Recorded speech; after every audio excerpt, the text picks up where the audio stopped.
Şu an Bitlis'te bizim tarihi yerimiz Altınkalbur'dayız. Tabii geçen yıl buraya bir mesire alanı yapmayı planlamıştık biliyorsunuz. Ve geçen yıl buranın duvarla, istinat duvarlarıyla enkazını aldık. Tabii bildiğiniz üzere burası bir mezvelelik alandı.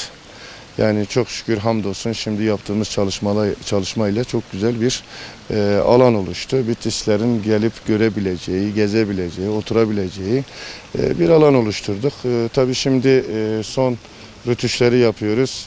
Son virajdayız. İnşallah yol parke işlerimizi de bitirdikten sonra büyük ihtimalle bu hafta sonundan sonra açılışını yapacağız. İnsanlarımızın hizmetine sunacağız. Tabii Bitlis denince Altınkalbur kesinlikle akla gelir. Eski Bitlislerimizin, büyüklerimizin bildiği bir yerdir. Bura Bitlis'e mal olmuş bir yer. İnşallah bu mesire alanına halkla beraber sahip çıkarız ve burada buranın bozulmaması için insanlarımız sahip çıkar. İnşallah halkımıza, milletimize hayırlı uğurlu olur. Tabii bizim insanlarımızdan istediğimiz şudur. Bütün hemşehrilerimizi ailece buraya bekliyoruz. Çoluklarıyla, çocuklarıyla buraya gelsinler. Çaylarını getirsinler, yemeklerini getirsinler. İnşallah burayı bir aile ortamı yapmak istiyoruz. Halkımızdan da bunun desteğini bekliyoruz inşallah.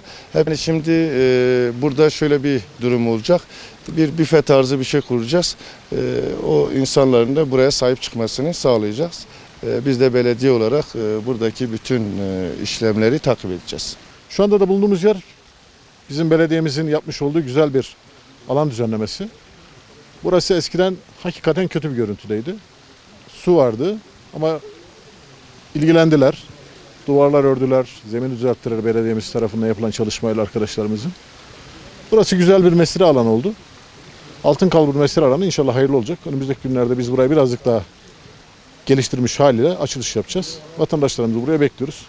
Herkese sağlıklı günler diliyoruz.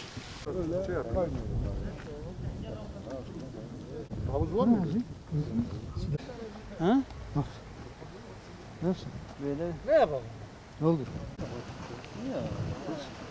Hiç mi? Böyle fix bozulur mu hiç? Vermem, bırakmaz yani.